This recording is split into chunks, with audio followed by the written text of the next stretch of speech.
Ok, ¿cómo están, queridos estudiantes? Estamos en Finanzas 2. Hoy vamos a dar finalización al capítulo de costo y estructura de capital con una pequeña presentación donde vamos a ver cosas que ya hemos visto y vamos a repasar sobre todo algunos conceptos importantes que hemos visto en la materia. Como dice el cuartizador, vamos por partes. ¿Qué hemos visto? Fundamentalmente lo que hemos aprendido es el costo, el costo del financiamiento a través de acciones comunes. Y hemos aprendido el modelo KPM. Es decir lo siguiente, no se olviden que tenemos una estructura de financiamiento donde la esencia básica del modelo es que tenemos una parte donde nos financiamos con deuda. Repito, es un balance financiero. Esta es la deuda. Y esto de aquí es el capital propio, donde el capital propio se encuentra constituido fundamentalmente por acciones, ¿no? Entonces, por eso que también se le llama al modelo costo del financiamiento a través de la emisión de acciones comunes, que es un sinónimo para nosotros, K sub E. ¿Estamos, chicos? Es lo mismo, así que no se confunda con eso. ¿Estamos hasta ahí?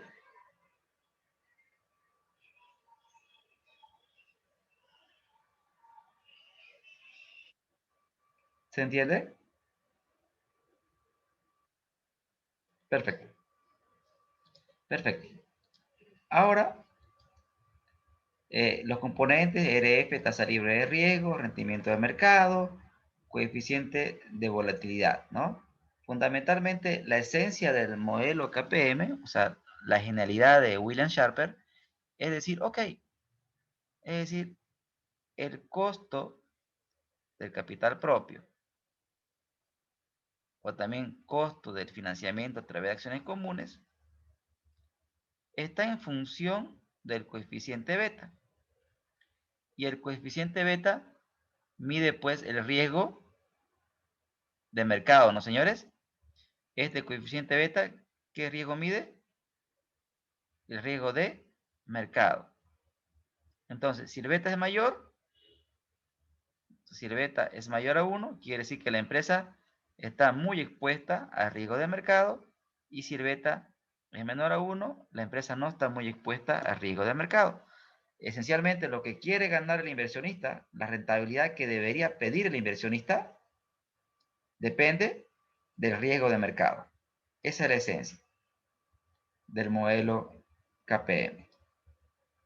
Y eso lo hemos visto en clases anteriores, ¿no es cierto? Perfecto. Ok, continuando con la explicación,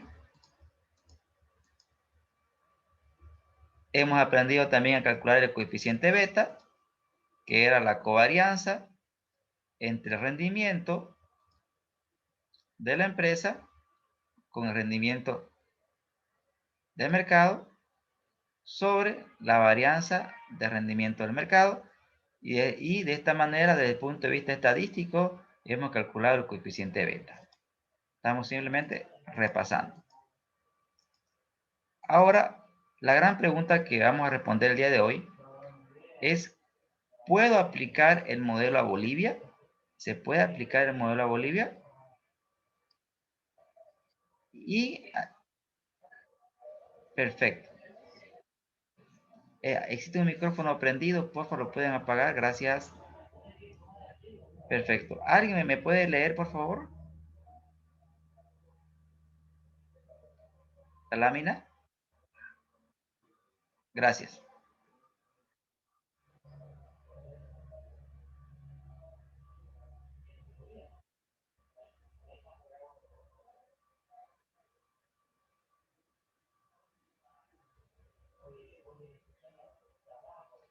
En otras palabras, muchas gracias. En otras palabras, no contamos con las estadísticas necesarias.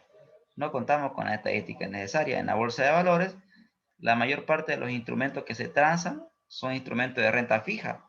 El 99%, chicos, del volumen de transacciones de la bolsa boliviana de valores es instrumento de renta fija. Solamente 1% es variable. Y este modelo requiere, como lo vieron en nuestra clase anterior, requiere mucha data, ¿no ves? Mucha data. Nosotros trabajamos, por ejemplo, con datos históricos diarios de 5 años, ¿no? Esa información en Bolivia, debido al volumen de transacciones, lamentablemente no la tenemos, ¿no? Eso limita la aplicación del modelo a Bolivia. Entonces, por favor, me leen estas dos láminas, algún voluntario.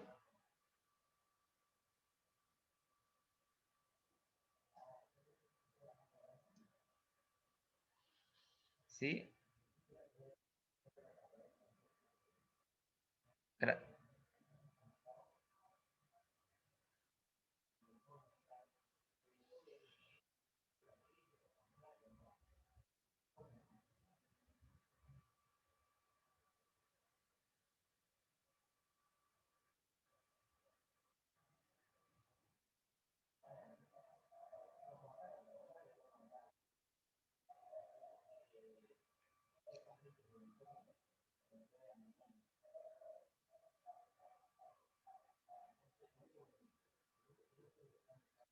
Muchas gracias.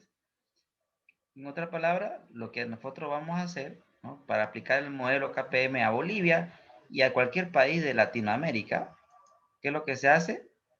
Es la bolivianización del costo de capital propio. Es decir, ¿qué es lo que hacemos nosotros? Vamos a importar el CAE de un sector similar de los Estados Unidos. Vamos a trabajar con datos de la Bolsa de Valores de Nueva York, ¿correcto? ¿Y cómo aplico esa tasa a Bolivia?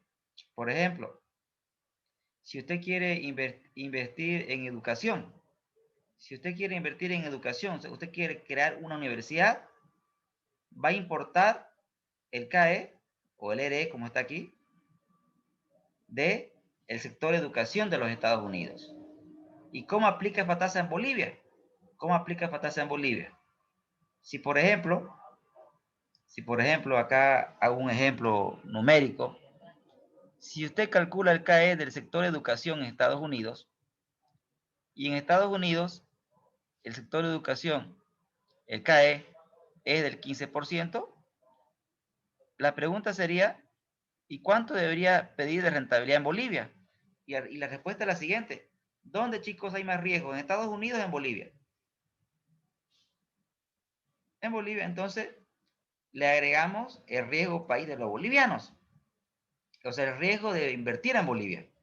Entonces, nosotros deberíamos exigir una rentabilidad del 19%. Entonces, esta parte, chicos, la importamos de los Estados Unidos. Y para aplicar esta tasa a Bolivia, le agregamos el riesgo país. El riesgo país. Ahora, ¿qué es el riesgo país? Bueno, ahorita vamos a hablar de él. ¿Hasta aquí está todo ok? ¿Se entiende la lógica? Perfecto. Ahora bien, como dice el descuartizador, vamos por partes. El RF, por favor, me ayudan con la lectura.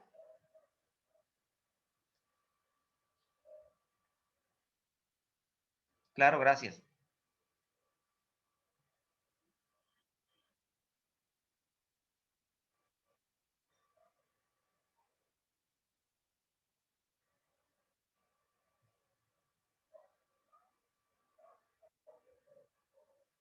Perfecto. Esto es lo que les expliqué en la anterior sesión, ¿no ven? Entonces, se toma en cuenta generalmente la rentabilidad de los bonos del Tesoro de los Estados Unidos.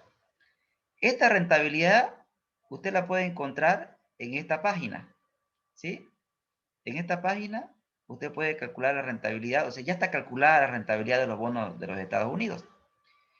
Hoy no quiero ver esto a profundidad. Hoy no quiero verlo, lo cual no quiere decir que no lo vamos a ver. Les voy a enseñar de dónde pueden traer esta información. Esta lámina se la voy a pasar y usted lo pega esto al buscador y va a encontrar la rentabilidad de los bonos de los Estados Unidos, no solamente los Estados Unidos, Alemania, Japón, Suiza, Suecia, ¿no? Ya dije Alemania, ¿no? Y en este buscador usted va a encontrar la calificación de riesgo de todos los países del mundo. Va a ver que la calificación de Venezuela y Argentina pues está en rojo, ¿no?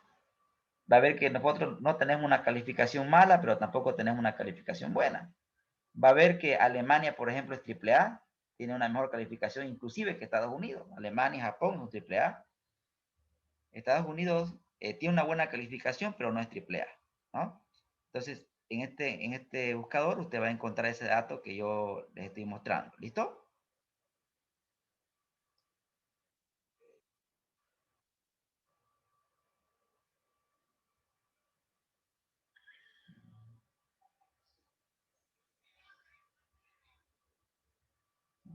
Buenísima pregunta esa, ¿no? Buenísima pregunta, ¿no?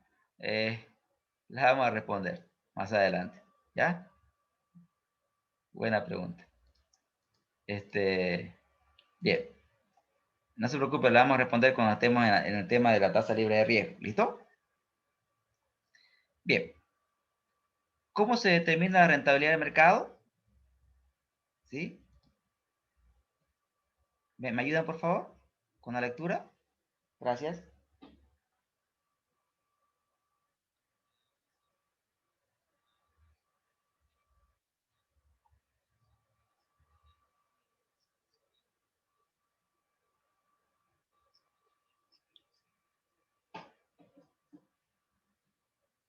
Muchas gracias. Y es lo que nosotros hemos hecho, ¿no, chicos? Hemos trabajado con la data histórica de este índice de los últimos 5 años y hemos calculado el rendimiento del mercado. En este enlace, usted va a traer el histórico, que lo traemos de Yahoo Finanzas, el histórico de la data que yo utilicé para enseñarles a ustedes. Esto yo descargué de Yahoo Finanzas, lo plasmé en un Excel y a ustedes le pasé el Excel. Ahora, quizás cómo descargar datos de Yahoo Finanzas sea un problema. Por eso, si ustedes se dan cuenta, en el práctico que les he dado, yo le di ya el Excel, ¿no, chicos? Para que se eviten ese problema de entrar a Yahoo Finanzas y descargar datos. Ahora, si usted quiere aprender a descargar datos de Yahoo Finanzas, les puedo pasar un tutorial si gustan al grupo. Y ahí yo enseño cómo descargar datos de Yahoo Finanzas. ¿Estamos? Para lo que deseen. Lamentablemente el tiempo es corto, así que no hice el proceso de descargar porque nos íbamos a tomar una media horita y no valía la pena, pues, ¿no? Pero si lo que quieren, les paso el tutorial para que puedan descargar datos de Yahoo Finanzas, ¿ya? Bien, ok. Hasta aquí es lo que hemos hecho. El coeficiente beta. El coeficiente beta. Aquí. El coeficiente beta, por favor, me ayudan con la lectura.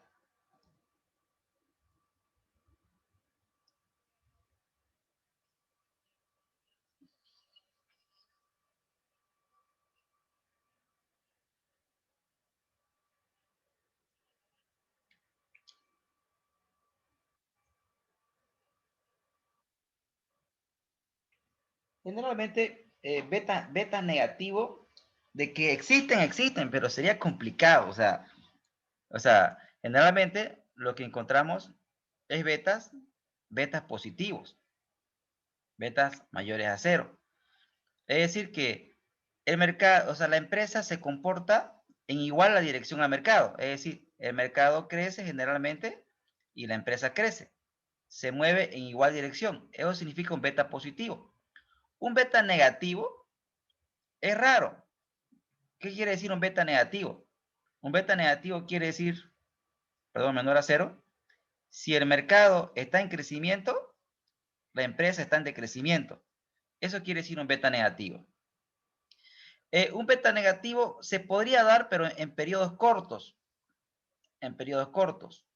Como por ejemplo, en el tema de la pandemia, si nosotros calculamos el beta, por ejemplo, de Netflix o de Apple, en la época de la pandemia, en esos 2 meses donde la pandemia se dio a conocer, en básicamente febrero, marzo, sí, esos 2 meses fundamentalmente, se van a dar cuenta que el mercado cayó. El mercado cayó. Pero a estas empresas, Netflix y Apple, crecieron. Ahí podemos encontrar un beta negativo, ¿correcto? Porque el mercado crece, o sea, a todo el mercado le va mal, pero a esta empresa le va bien. Pero eso ocurre en periodos muy cortos. Si analizamos una data histórica, nos vamos a dar cuenta, más larga, que el beta siempre va a ser positivo, generalmente. Muy raro betas menores a cero. ¿Se entiende, chicos?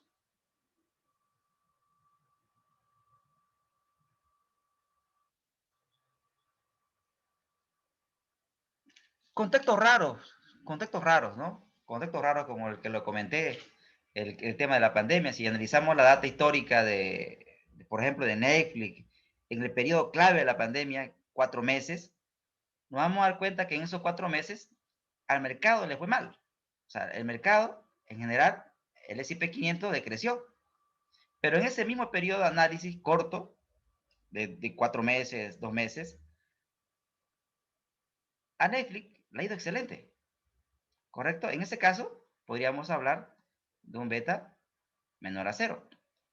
Pero si tomamos más data, o sea, más data histórica, esos 2 meses es una pequeña proporción de los 5 años que nosotros hemos trabajado. Es decir, si tomamos más historia, el beta normalmente es positivo. Podría ser negativo en casos atípicos o en periodos muy cortos de análisis como el tema de la pandemia.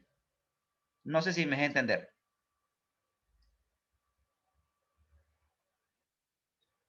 Perfecto. Ahora le decía que el beta nosotros aprendimos a calcularlo. Aprendimos a calcularlo. Pero el profesor Damodaran, un profesor norteamericano, ustedes ingresan a este enlace y el profesor Damodaran calcula los betas de los sectores de los Estados Unidos. O sea, él tiene el beta del sector de educación, por ejemplo, tiene el beta del sector bancario, tiene el beta de la industria farmacéutica. Entonces, aquí tenemos los betas. Este profesor calcula los betas de los sectores. Fíjese, ya no calcula el beta de una empresa, calcula el beta del sector. Entonces, nosotros para bolivianizar el indicador, ¿qué es lo que hacemos? Generalmente, el profesor Damodaran es una fuente confiable, muy utilizada en cuanto a la extracción de los betas. ¿Nosotros qué hacemos? De este señor exportamos los betas. Por ejemplo, si quiero invertir en el sector salud, ¿qué hago yo? Importo el beta del sector salud de los Estados Unidos. Construcción, quiero invertir en construcción, importo el beta del sector construcción también. Educación, quiero crear una universidad. Ah, ok, ¿qué hago con el beta? Ah, ok. Fuente de extracción, el profesor Damodaran hace ese trabajo por nosotros y nos da una base de datos importantísima. Entonces, el beta ya está calculado. El profesor Damodaran todos los años actualiza los betas. Lo único que tenemos que nosotros hacer es extraerlo el beta para el sector en el cual nosotros vamos a invertir. ¿Estamos, señores, hasta aquí?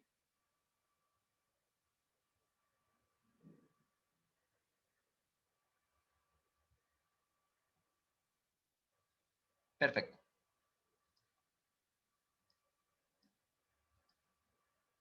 Ok. Por favor, ¿me ayudan con la lectura?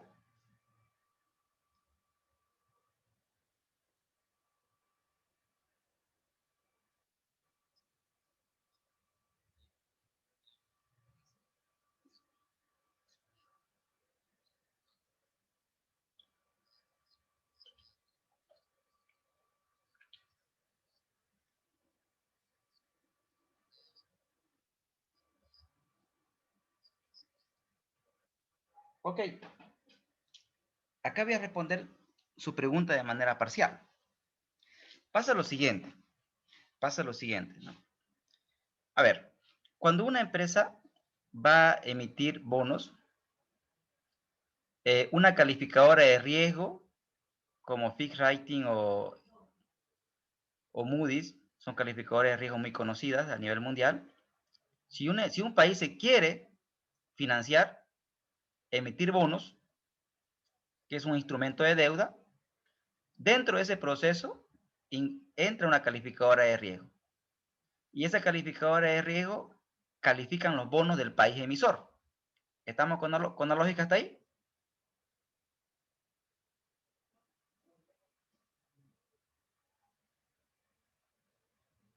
Si un país quiere emitir bonos, una calificadora internacional tiene que calificar y nos da una nota por nuestros bonos. ¿Estamos con la lógica, chicos? Bien. Ahora, ¿qué sucede? Una manera fácil de calcular el riesgo país es la siguiente manera. A ver, hagamos este ejercicio mental. Estados Unidos ofrece una rentabilidad, le voy a llamar R. Hay un término más preciso que R, pero ahorita ustedes le vamos a llamar R, rentabilidad. Más adelante vamos a precisar este numerito, esta R, la vamos a cambiar, pero por ahora R, rentabilidad. Los Estados Unidos ofrecen una rentabilidad por sus bonos a 2 años, del 2%. Esta es la rentabilidad que ofrece los Estados Unidos. Si usted quiere comprar un bono de los Estados Unidos, ellos me ofrecen una rentabilidad de 2%. Estamos hablando de bonos a 10 años. ¿Estamos, chicos, hasta ahí?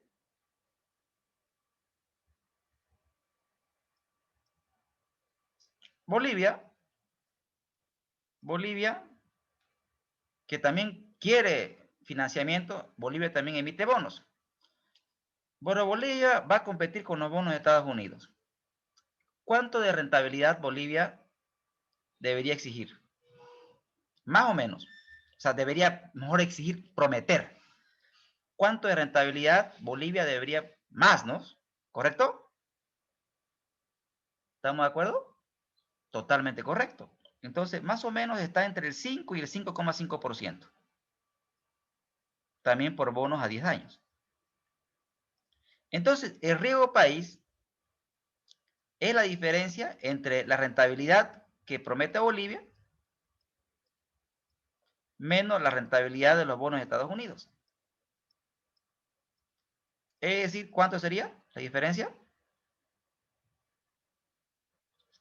2,5%. Lo cual en términos sencillos sería, esto sería un premio que yo le ofrezco a todo el mundo por invertir en Bolivia.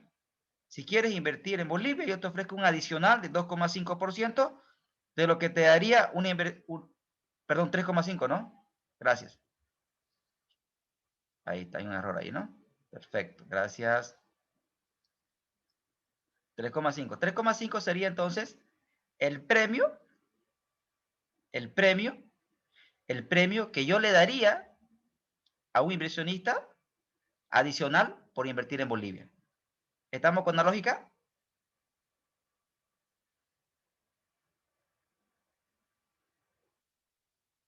Perfecto. Excelente. Y esta es la forma práctica de poder calcular el riesgo país y hacerlo tasa, porque la calificadora de riesgo no te dan tasa, ¿no? Te dan una letra, ¿no? ¿Correcto? ¿Estamos, chicos?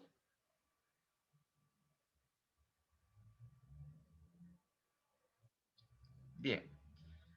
Entonces,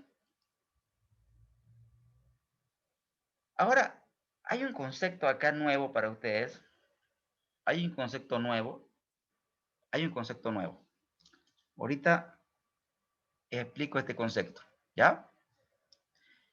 Nosotros cuando vimos el modelo KPM, chicos, el KE era igual a la tasa libre de riesgo más la rentabilidad de mercado menos el RF multiplicado por el coeficiente beta. ¿Correcto?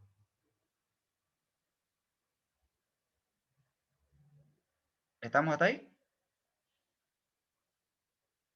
Bien. Ahora, ¿qué sucede? Miren, qué linda la historia, ¿no ven? El profesor Hamada, en el año 1972, el profesor es vivo, retirado, es norteamericano, aunque tiene rasgos japoneses, ¿no? Bien, el profesor Hamada, ¿qué fue lo que hizo? Mezcló dos teorías importantes en las finanzas. Él, ¿qué es lo que fue lo que hizo? Para entender y contextualizar lo que hizo el profesor Hamada. Él usó la teoría de William Sharper,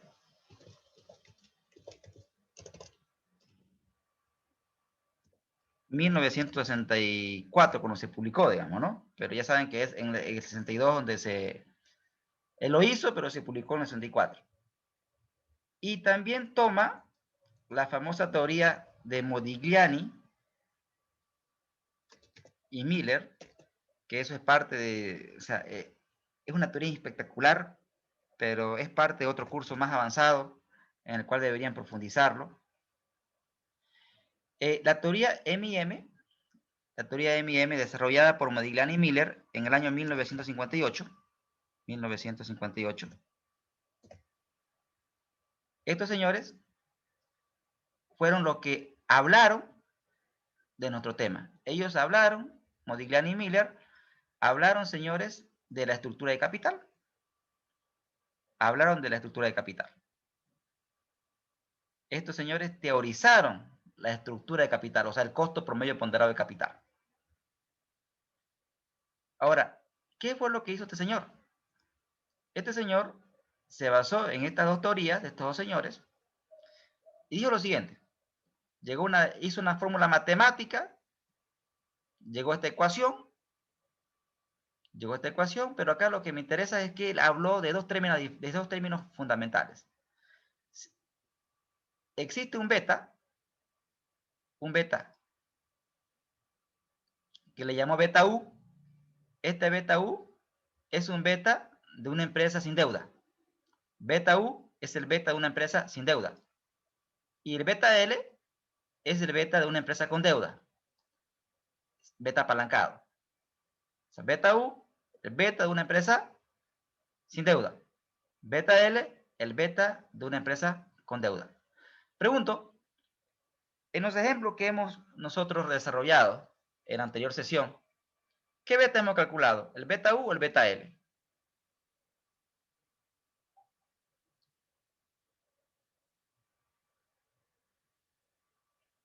Señores, correcto, beta L, porque todas las empresas que hemos analizado tienen deuda. O sea, hemos calculado un beta L, ¿correcto? Entonces, ¿cuál es el procedimiento? O sea, ¿qué es lo que se hace? Cuando nosotros vamos a importar un beta de otro país, ¿qué es lo que hacemos? ¿Importamos el beta apalancado o el beta desapalancado?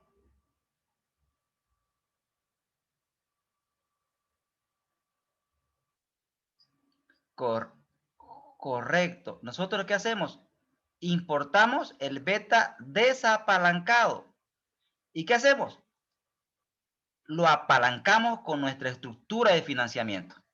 Es decir, traemos un beta sin deuda, le colocamos la estructura de financiamiento de nuestra empresa, por acá tenemos acá la deuda y acá tenemos el patrimonio. Esto es de la empresa analizada o también de nuestro proyecto de inversión. No se olviden que les voy a enseñar a evaluar proyecto de inversión. Y un proyecto de inversión tiene un aporte de capital, patrimonio y tiene también deuda. Entonces, ¿qué es lo que hacemos nosotros? Importamos el beta desapalancado y luego lo apalancamos. ¿Cuál debe ser mayor?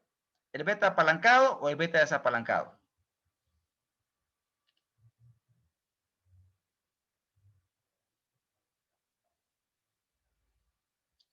A ver, ¿qué sería lo correcto? Si yo le preguntara en el examen, ¿beta L es mayor que beta U? ¿Falso o verdadero?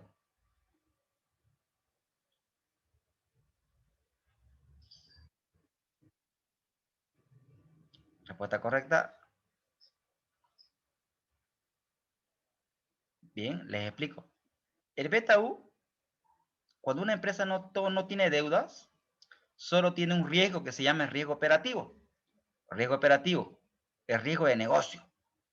Pero si la empresa tiene deuda, aparte del riesgo de negocio aparece otro riesgo que se llama riesgo financiero. Entonces, el beta L es más elevado que el beta U porque tiene más riesgo. Aparte del riesgo operativo, aquí le metemos, chicos, el riesgo financiero. ¿Se entiende la lógica?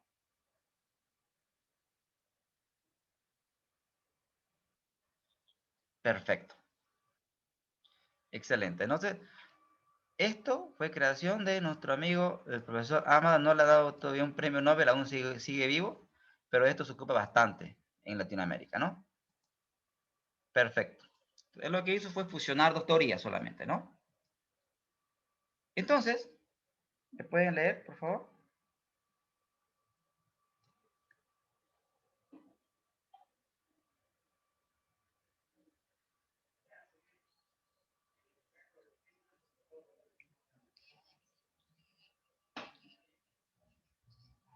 Perfecto, ¿no? Que es la plantilla que ustedes tienen, ese poder.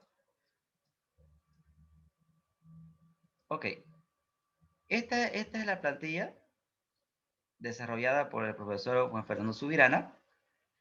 Él es un colega, amigo, excelente persona.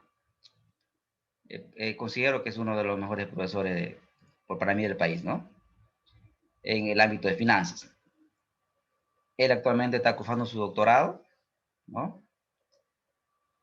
Perfecto. ¿Qué fue lo que hizo él? ¿Qué fue lo que hizo el profesor Juan Fernando Subirana? Dejo de compartir y quiero que entremos a la planilla que les pasé. ¿Ya? ¿Están viendo mi pantalla, chicos?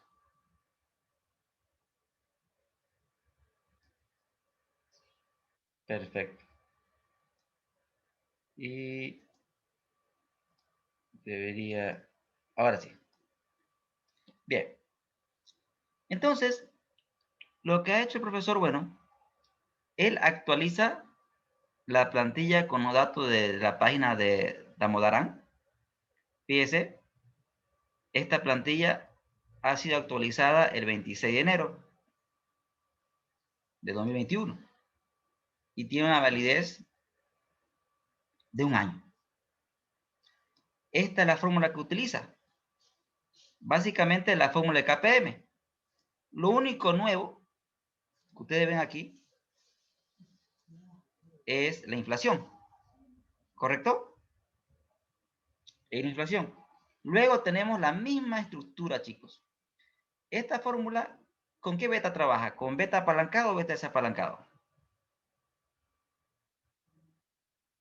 Beta apalancado, correcto. Entonces, nosotros vamos a hacer ahorita un ejemplo. Un ejemplo. Y vamos a por ejemplo, RM está con 15,55%, ¿no, chicos?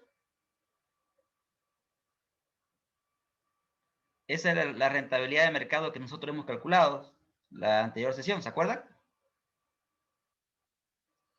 Bien. Si la quisieran cambiar o hubiera un cambio, eh, aquí tienen que cambiar, ¿sí? En esta pestaña, ¿sí? Por ejemplo, hace un año, el RM no era 15,55, era 10, 12, mejor dicho, 12%, hace un año atrás. O sea, el rendimiento de mercado cambia, eso es lo que les quiero decir, ¿no? Pero he colocado lo que nosotros hemos calculado. El profesor importa los betas de la página del profesor Damodaran. Por ejemplo, acá tenemos los betas, ¿sí? Este es un beta apalancado y este es un beta desapalancado. Apalancado, desapalancado. Y veamos los betas apalancados.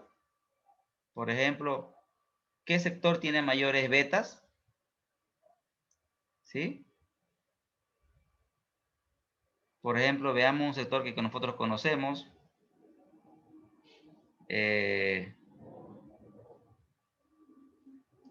La agricultura, miren, beta menor a 1. Entretenimiento, beta menor a 1. Educación, beta mayor a 1. Estas son la cantidad de empresas que el profesor Almodovar ha analizado. Entonces, cuando usted realice un proyecto, su empresa o su emprendimiento va a caer en algunos sectores de los Estados Unidos. ¿Sí? En algunos sectores de los Estados Unidos. Entonces, ¿qué es lo que usted va a hacer? Nos vamos a cálculo CAE. Y lo que usted va a hacer simplemente es aquí. Usted va a buscar el sector donde pertenece su empresa. ¿Sí? Digamos tabaco. Ok. Da un clic y le aparece. ¿Estamos ahí, chicos?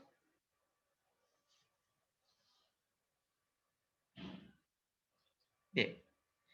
Y aquí usted le coloca la estructura de financiamiento. Por ejemplo, si su proyecto de inversión usted lo financia con 80% de deuda y 0,20% de aporte propio, vea cómo el beta aumenta, ¿no, chicos? Este de aquí es el beta, este numerito es el beta sin deuda y este numerito es el beta apalancado. Ahora, ¿qué pasaría? Por ejemplo, si es al revés, 0,2 de deuda y 0,8 de aporte propio.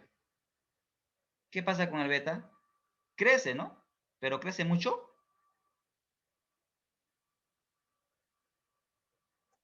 Poco, ¿no? Porque tiene un bajo apalancamiento. Pero si la mitad es con deuda y la otra mitad es financiada con aporte propio, ¿qué pasa con el beta? Aumenta, ¿no? ¿Correcto?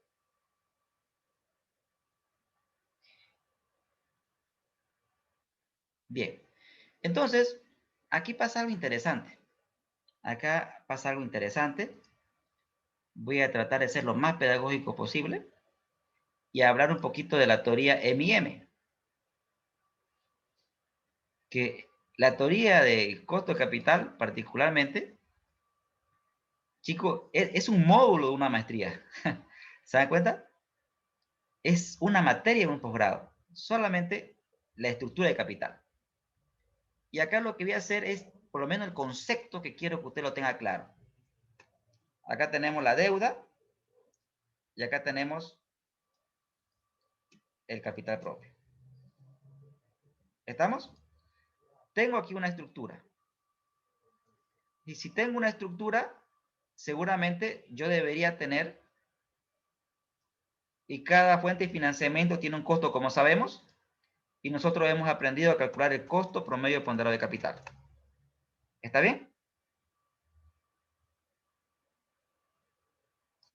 Y le voy a poner un número, 10%.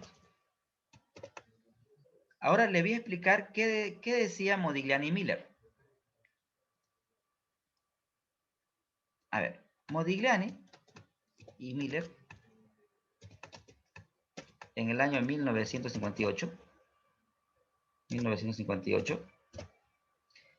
publicaron su teoría y tiene dos versiones. Primero, en la versión 1, o también llamada proposición 1. Escuchen bien lo que decía Modigliani y Miller. Escuchen bien. Escuchen bien. Él decía, en un mundo perfecto es un mundo sin impuestos. ¿Sí? En un mundo sin impuestos, ¿estamos con la idea? En un mundo sin impuestos, ellos decían, si la empresa decide modificar su estructura de capital, por ejemplo, así, En un mundo perfecto, si la empresa decide modificar su estructura de capital, por ejemplo, la que les estoy mostrando ahora mismo, ellos decían, en un mundo perfecto, si usted modifica su costo, su estructura de capital, el costo promedio ponderado de capital no cambia, sigue siendo 10%. ¿Estamos hasta ahí con la teoría de estos señores? Ahora vamos al por qué. Ellos decían, ¿no? Ellos decían, lo que sucede es lo siguiente, en la lógica, ¿no? Sucede que en esta estructura, decía, la deuda, por ejemplo, me cuesta 10%. Y acá el capital propio me cuesta 15. ¿Estamos hasta ahí? Ellos decían, ay pucha, si cambias tu estructura de financiamiento,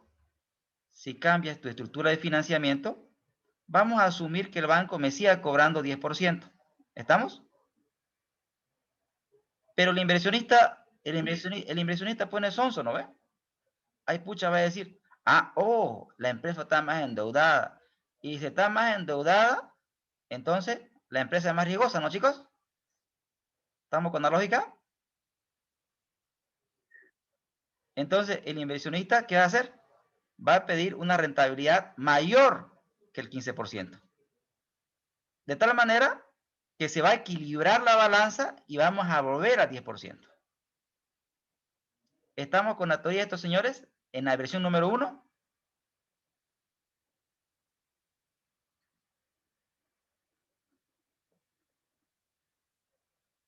Señores. Entonces, en un mundo perfecto no hay estructura óptima. Eso es lo que les quiero decir. No, no hay estructura óptima. O sea, no importa usted cómo se financie y su costo de capital no va a cambiar. Esa es la proposición 1 de estos señores. Cuidado, ellos ganaron el Nobel, ¿no? Y sus teorías se ocupan hasta nuestros tiempos. Aún. Pero ellos hacen una formulación 2. O sea, y se preguntan, ¿no? ¿Y qué pasa si hay impuesto, no? Si hay impuesto, escuchen bien esto. Si hay impuesto, existe el escudo fiscal. ¿Estamos hasta aquí, chicos? Entonces, si existe impuesto, ¿qué es lo que pasa? ¿Qué es lo que pasa? ¿Qué es lo que pasa? Entonces, ahí sí, chicos, ahí sí se da esta figura. Como existe impuesto y cuando me financio con más deuda tengo más escudo fiscal, el costo promedio ponderado de capital ahora va a ser menor que el 10%. ¿Gracias a qué? Gracias al beneficio fiscal de la deuda. ¿Estamos hasta ahí?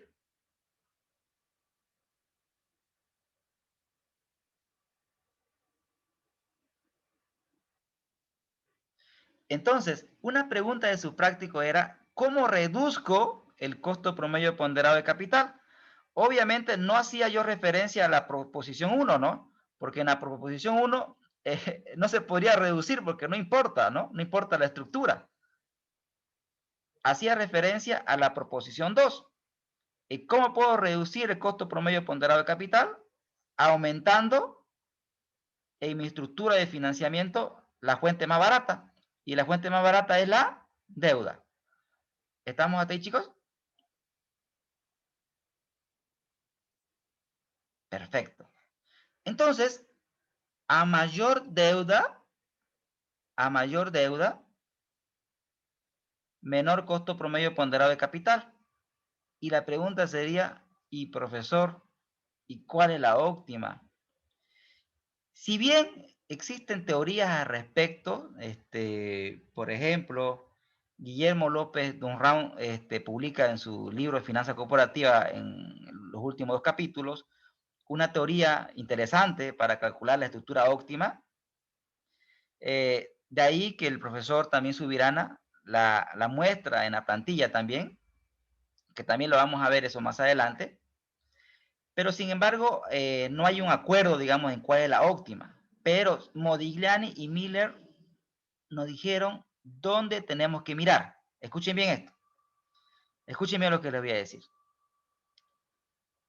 Una empresa se puede endeudar de manera constante o tendría que haber un límite.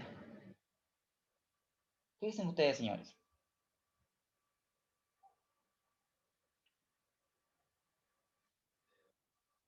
Totalmente correcto. Ellos decían, escuchen bien, endeudate. Ok, si tú te endeudas, te aprovechas del escudo fiscal, lo cual es espectacular para las finanzas. Pero ojo, endeudate, escúcheme lo que le voy a decir, es centrales medulares críticos. Endeudate hasta que la deuda no comprometa las operaciones del negocio. Es decir, endeudate hasta que el punto que la deuda no comprometa las operaciones del negocio. ¿Escucharon lo que les dije?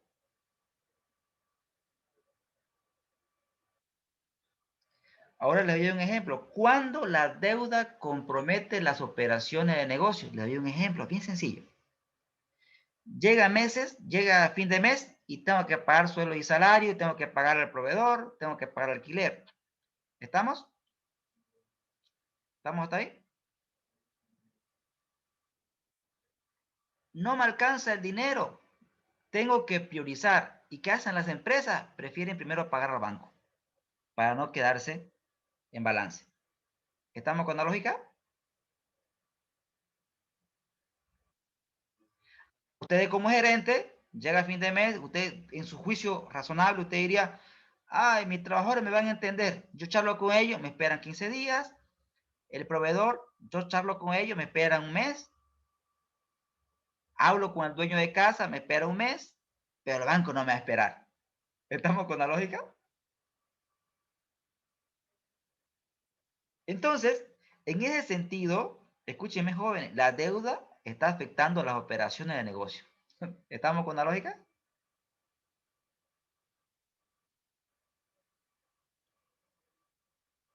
Entonces, no, no, no, no, claro que sí, claro que sí. Es una bola, es un círculo terriblemente vicioso y que termina, lamentablemente, si no hay aporte de capital o no se replantea el negocio o se reestructura la deuda, obviamente puede llegar a la quiebra, ¿no? Entonces, miren lo interesante. Entonces, Modigliani y Miller no nos dieron la fórmula matemática, pero sí nos dijeron hasta dónde nos podemos endeudar y nos dijeron ellos hasta que tu deuda no afecte tu negocio. Y es por eso que tenemos que nosotros calcular el flujo de efectivo operativo, o sea, cuánto genera mi negocio. ¿Cuánto genera mi negocio? Lo que genere mi negocio, pues tiene que ser mayor que la cuota del banco. ¿Estamos con la lógica?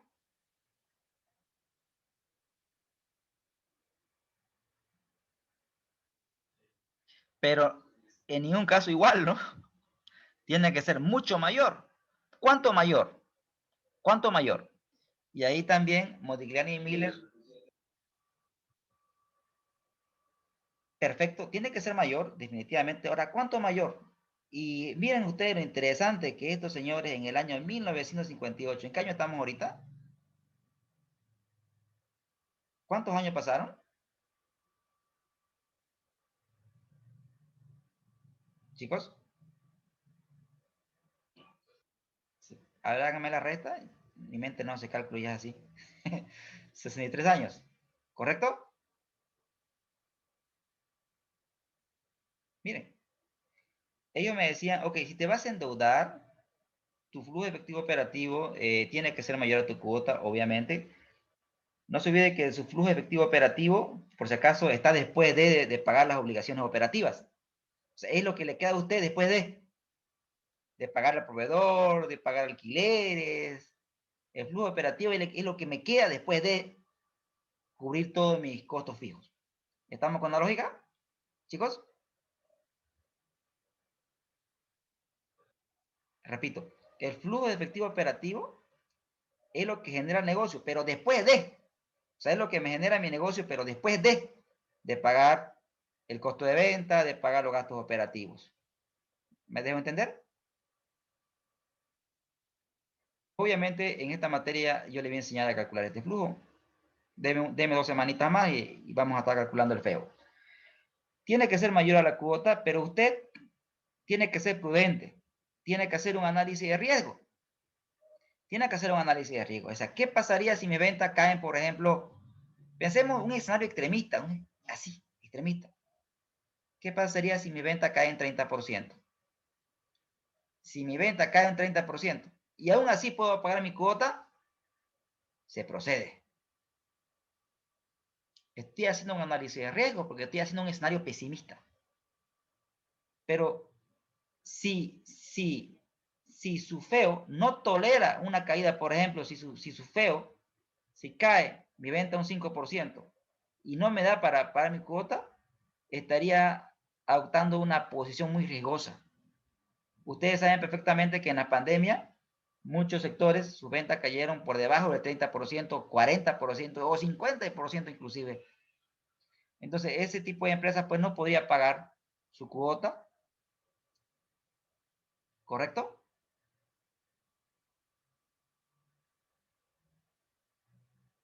Chicos, ¿entiende? Perfecto. Entonces, fíjense que, sí, no, que de luego que sí, algunos sectores quizás han beneficiado, ¿no?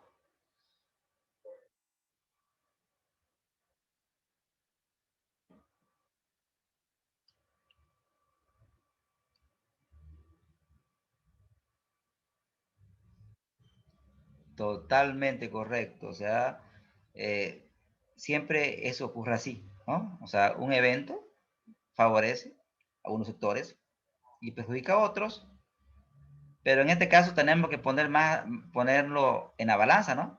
Creo que más perjudicó que benefició, ¿no? En total, ¿correcto?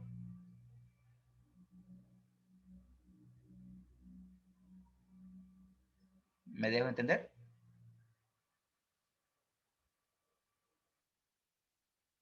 Perfecto. Entonces, volviendo al tema,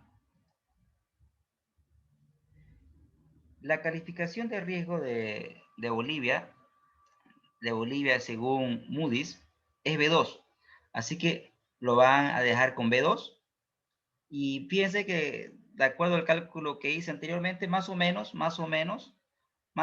este número es correcto. ¿En qué sentido? En que, ahorita les explico. La rentabilidad de los bonos de los Estados Unidos a 10 años, de los Estados Unidos, está en 1,66%.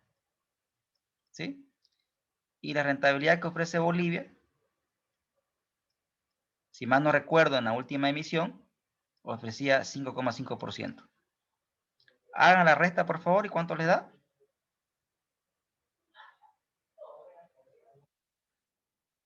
¿Sí?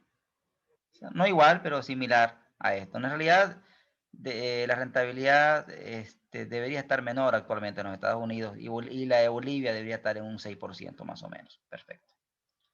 Muy bien. Entonces, fíjense que la plantilla del profesor Subirana es terriblemente amigable. Es terriblemente amigable. ¿Y qué me vota? El costo del capital propio, es decir, lo que yo debería pedir de rentabilidad por invertir en el sector. Fíjense que en inflación tengo la opción de tomar el último dato, promedio geométrico de los últimos 5 años, promedio geométrico de los últimos 10 años. Eh, yo me voy por lo que él piensa y por lo que yo coincido también, en que la inflación en Bolivia es medio que mentirosa. Entonces, si es medio que mentirosa, mejor no la consideremos. ¿Listo? Es mejor no considerar la inflación. Ahora, escúchenme bien lo que estoy diciendo. No estoy considerando la inflación. Anoten eso. No estoy considerando la inflación en la tasa. Repito, no estoy considerando la inflación en la tasa. Eso tiene una lógica que la vamos a volver a tocar cuando construyamos flujo de caja. ¿Estamos jóvenes?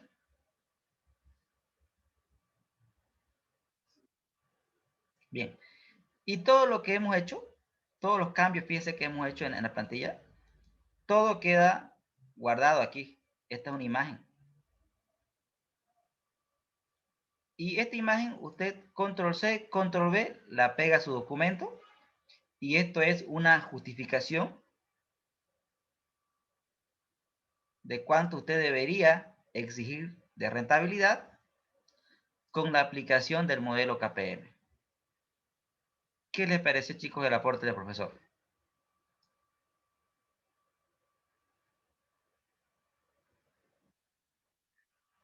Excelente, ¿no? Y esta plantilla la vamos a ocupar nosotros. Hoy se la estoy presentando.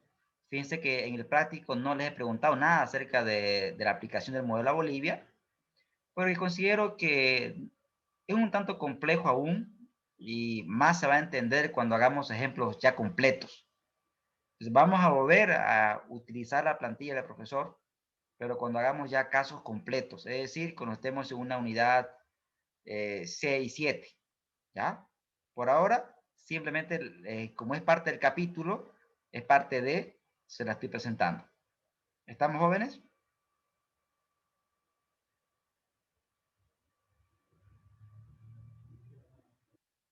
Bien, excelente.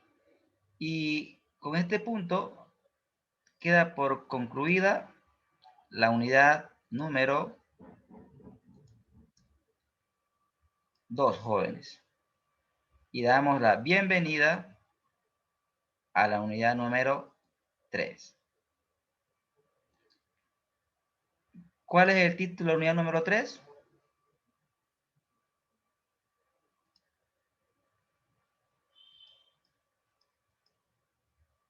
¿Alguien tiene la guía ahí?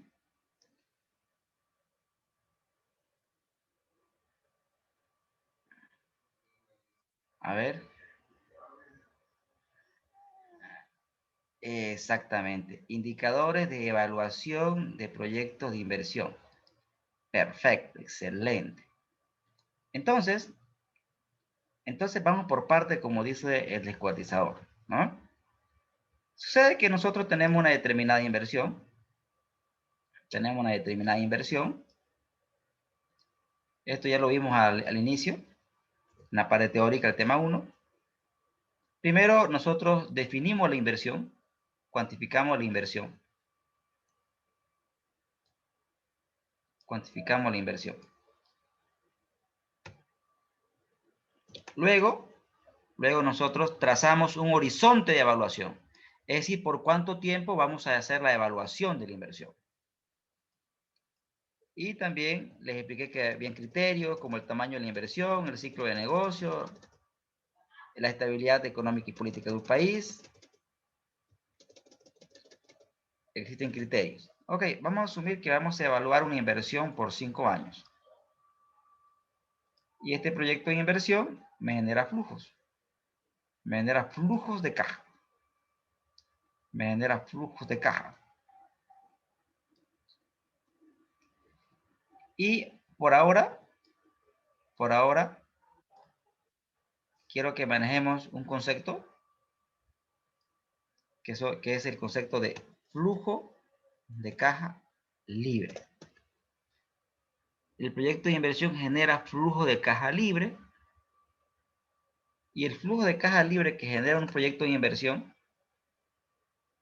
¿sí? ¿Por qué se le llama libre? Porque solamente toma en cuenta, a ver, el flujo de caja libre es igual al flujo de efectivo de inversión más el flujo de efectivo operativo. Es decir, el flujo de caja libre, chicos, no toma en cuenta la deuda, ¿sí? El flujo de caja libre no toma en cuenta el endeudamiento de la empresa.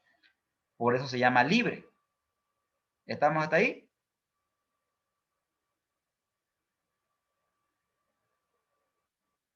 Perfecto. Entonces, vamos a trabajar con flujo de caja libre. En esta etapa, yo los flujos de caja se los voy a dar. Yo le voy a dar la inversión inicial, Y en todos los ejemplos yo les voy a dar los flujos de caja. ¿Estamos? En esta unidad vamos a partir de flujos de caja ya hechos. Y en la unidad siguiente, ahí sí les voy a enseñar a construirlos. ¿Estamos con la lógica? Bien.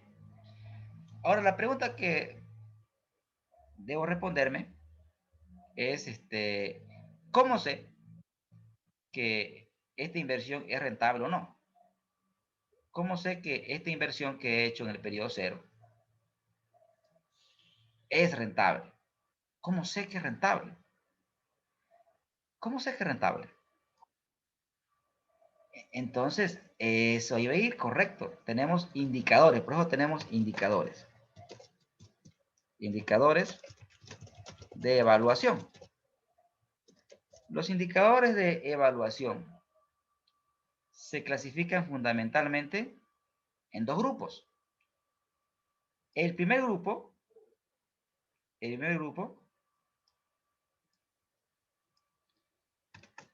considera el valor del dinero en el tiempo.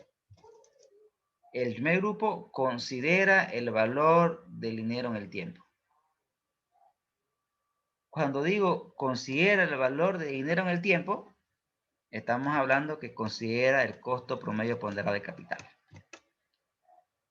Cuando digo considera el valor de dinero en el tiempo, estoy diciendo que estamos considerando el costo promedio ponderado de capital.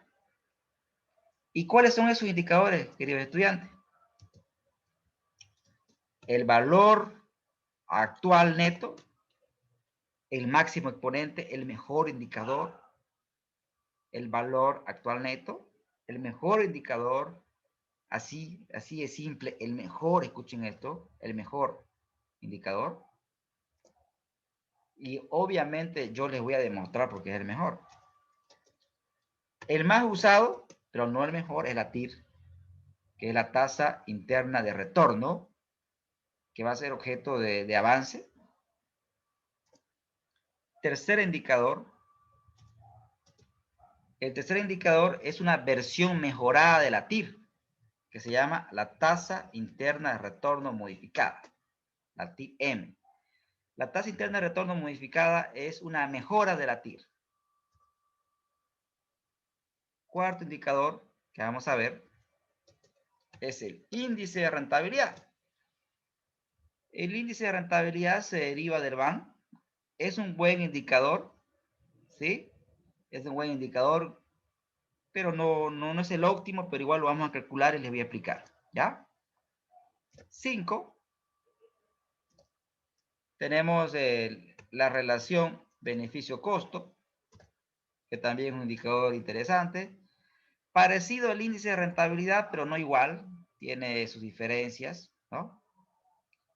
Y obviamente hay más indicadores que vamos a ver, o sea, no termina aquí, ¿no?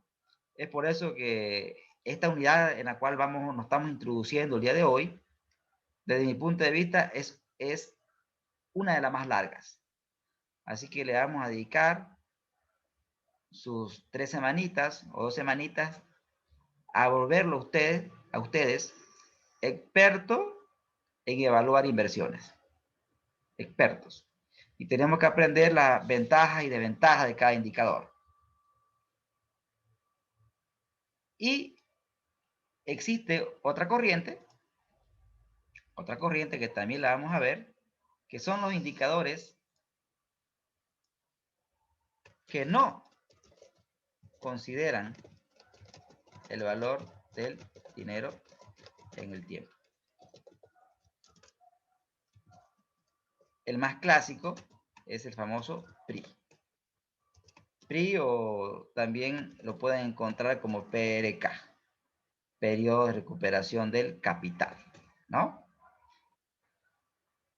El PRI, miren, es fácil de explicar, es fácil de entender, fácil de calcular. El PRI es simplemente en cuánto tiempo recupero mi inversión. O sea, el PRI me dice, ok, has hecho una inversión de tanto, ¿en cuánto tiempo la recuperas? Ese, señores, es el PRI. en cuánto tiempo recuperamos una determinada inversión. ¿Estamos, chicos, hasta ahí?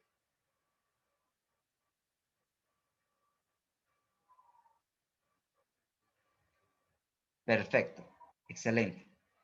Entonces, hoy vamos a hacer la presentación del valor actual neto.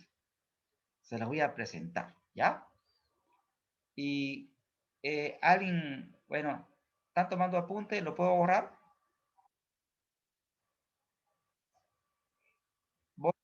Ok, borro entonces.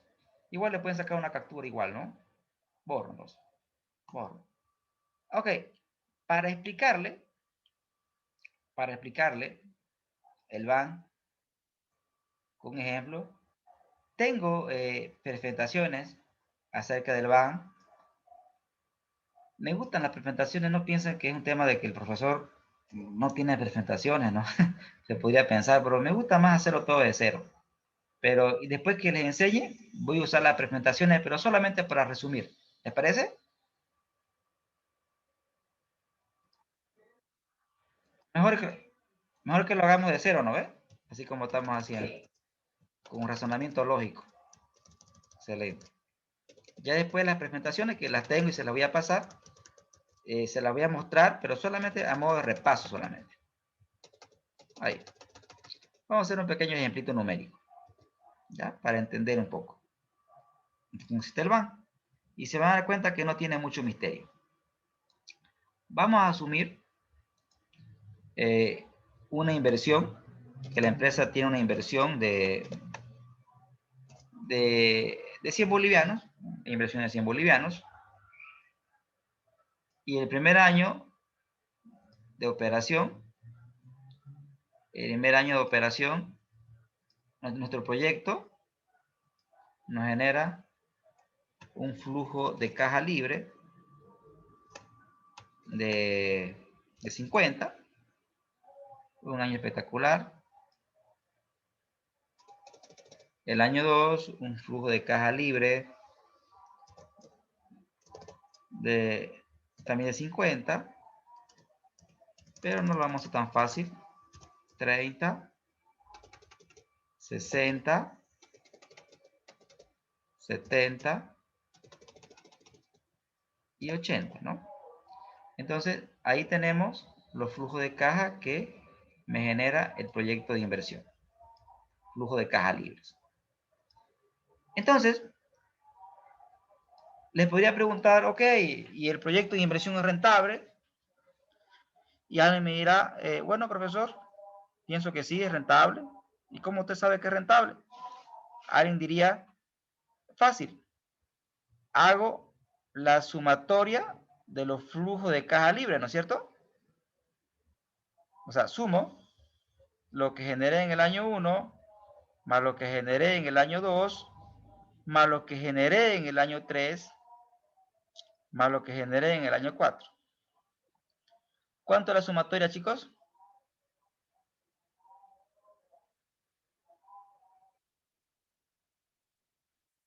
Los 40. Perfecto. Y profesor, mire, es lógico, si esto es lo que generé de flujo, y usted me está diciendo que la inversión es 100, generé más que la inversión, ¿no es cierto?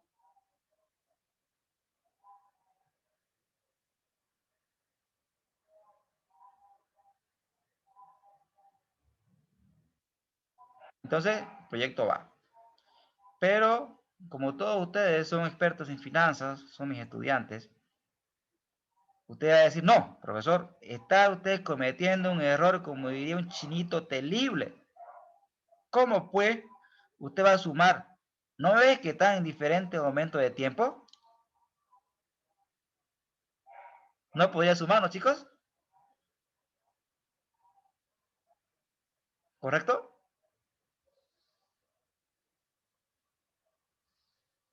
¿Acaso es lo mismo 30, o sea, un peso hoy es lo mismo que un peso entre un año? No, para nada. Exactamente. Vamos a actualizar estos flujos de caja que están en el futuro. Lo vamos a traer al presente. Lo vamos a traer al presente. Y aquí surge un problema. ¿Y qué tasa utilizo? Utilizamos el costo promedio ponderado de capital. Desde ahora en adelante le vamos a llamar K para abreviar. ¿Está bien?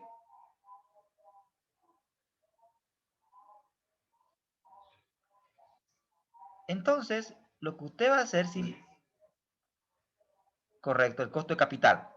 Vamos a usar la abreviatura, voy a usar la nomenclatura clásica que a la tasa se le llama costo de capital. ¿Ok? Costo de capital. Costo de capital. ¿Y por qué utilizo la nomenclatura costo de capital? Porque a ustedes les enseñé primero a hallar el costo promedio ponderado de capital. En realidad, en otros lugares, tanto en pregrado como en posgrado, yo después enseño el costo promedio ponderado de capital. O sea, primero enseño a evaluar inversiones. Pero ustedes en su materia, de común acuerdo con mis colegas, bueno, yo no estaba de acuerdo, pero igual acepté que se les enseñe el costo promedio ponderado de capital antes. Entonces, como les enseñé el costo promedio ponderado de capital, a esta tasa de ahora en adelante le vamos a llamar costo de capital. Cuando hablamos de costo de capital, nos estamos refiriendo al costo promedio ponderado de capital. ¿Estamos, chicos, hasta ahí? Bien. Entonces, primero lo que debería calcular es el valor actual de los flujos de caja libre. Y usted aplica lo que aprendió en matemática financiera, ¿no? 30 sobre 1 más la tasa. En este caso, se la voy a dar 10%. Sería 1 más 0,10. ¿Elevado a la cuánto, chicos?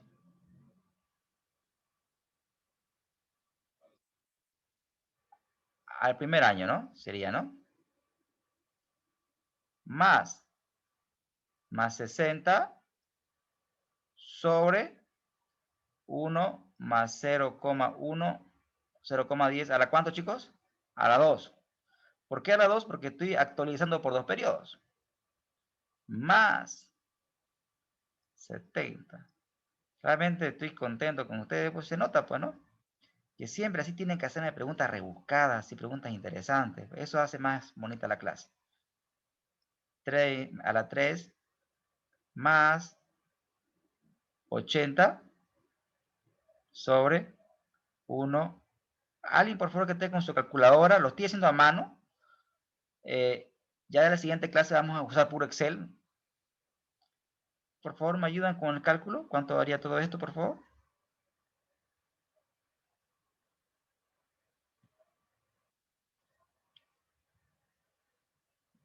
Perfecto. ¿Y qué significa este valor? Simplemente es la actualización de los flujos de caja. Es decir, hoy, el periodo 0, el valor actual de todos estos flujos de caja equivale a bolivianos 184,08. Ahora sí puedo hacer la resta, ¿no, chicos?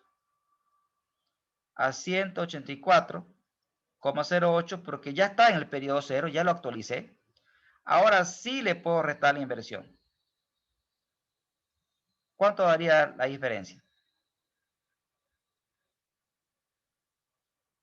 84,08. Señores, les acabo de presentar al BAN. Valor actual neto. ¿Por qué se le llama actual? Porque actualizamos los flujos de caja. Neto, porque es neto de la inversión. ¿Estamos con la lógica, señores?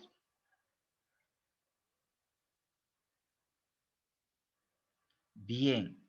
Ahora, ¿qué significa este número? Sí, con su...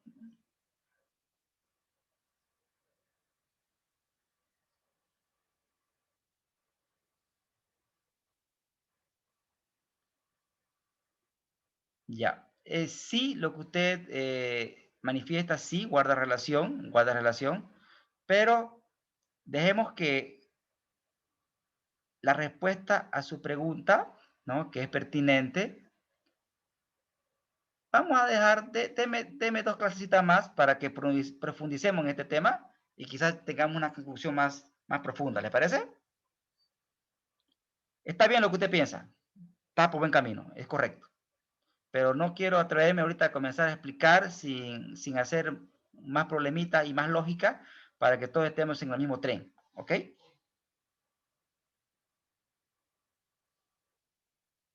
Perfecto. Ahorita vamos por parte. No se olvide que este 10% es el costo de oportunidad del capital, básicamente. El costo de oportunidad del capital sea propio o externo.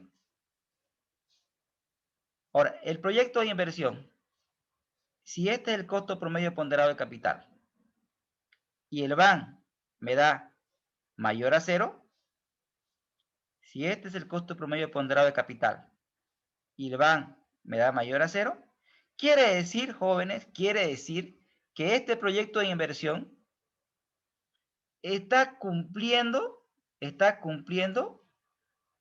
con la expectativa del dueño y está cumpliendo con la expectativa de la deuda, es decir, en términos sencillos y básicos, este proyecto de inversión está, está haciendo feliz al banco porque le estoy pagando, ¿correcto? Y está haciendo feliz al dueño porque estoy cubriendo su expectativa de rentabilidad. Si el BAN es mayor que cero, quiere decir que estamos cubriendo con las obligaciones con el banco y le estamos dando la rentabilidad que el inversionista pidió. Y no solamente eso, aparte de cubrir la expectativa de rentabilidad de estos dos señores, el proyecto está generando un adicional.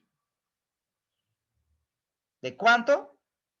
De bolivianos 84,08. Es decir, que nuestro proyecto de inversión está cubriendo el costo de oportunidad del capital, que es 10%, y aparte de cubrirlo, está generando, señores, esto de riqueza adicional. Es decir, está haciendo que la empresa se vuelva más rica en este valor. ¿Se entendió la lógica, chicos? Perfecto. Hágala, claro, la escucho.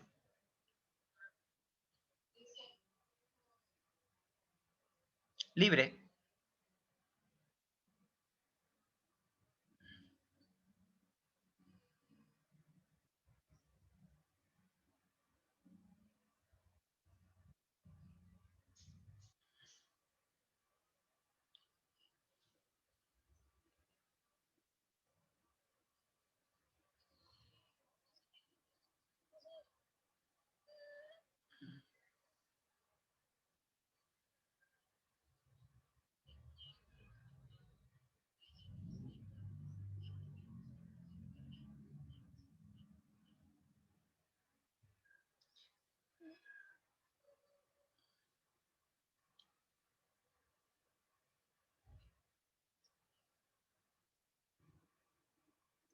Totalmente correcta su observación. Claro que sí.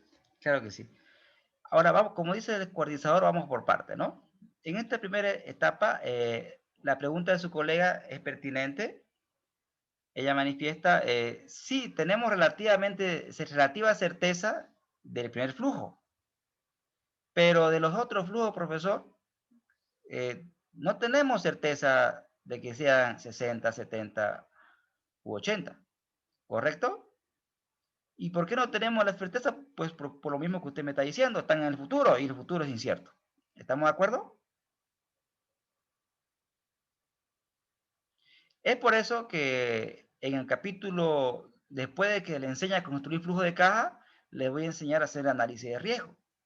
En los análisis de riesgo respondemos a la pregunta que usted plantea. ¿Qué pasaría si los flujos no son los que estoy esperando?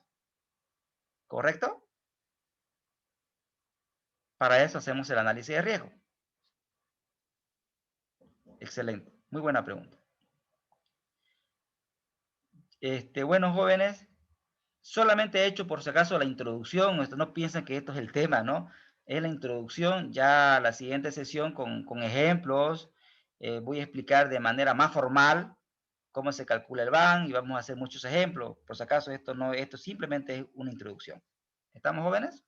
¿Qué les parece el BAN, chicos? Con la introducción. ¿Interesante? ¿Sí? Hágala.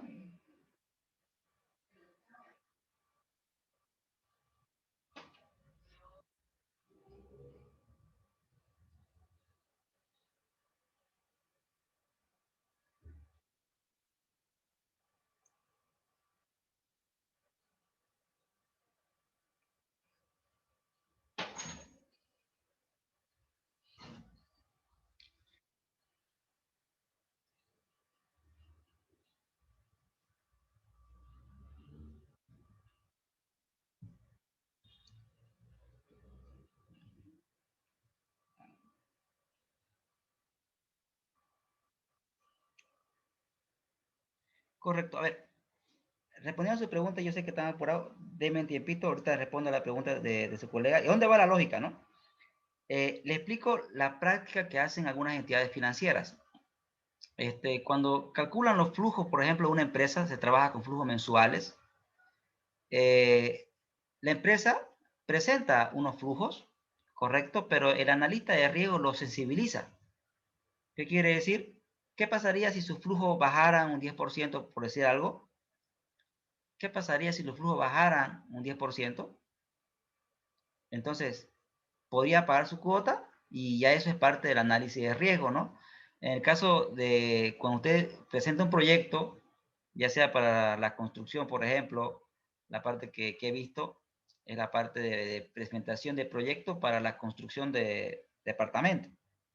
Entonces, cuando se trabaja con ese tipo de proyectos, se hace un proyecto para trabajar con el banco y los ingresos que van en el flujo, tienen que ser sustentados de una investigación de mercado. ¿Correcto? Tienen que ver estadística, tiene que haber data. O sea, los números tienen que ser sustentados con una investigación de mercado.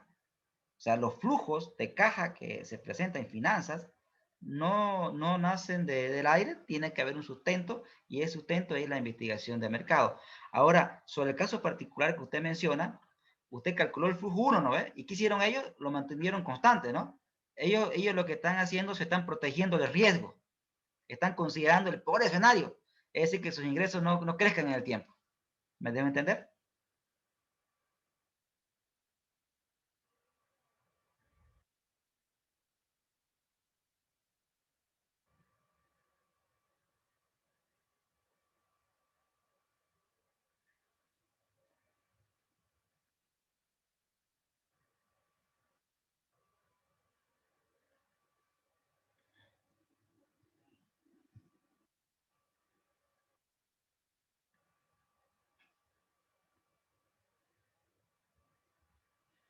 Totalmente correcto, o sea, huevo y digo, eh, para hacer el tema es muy interesante, ¿no?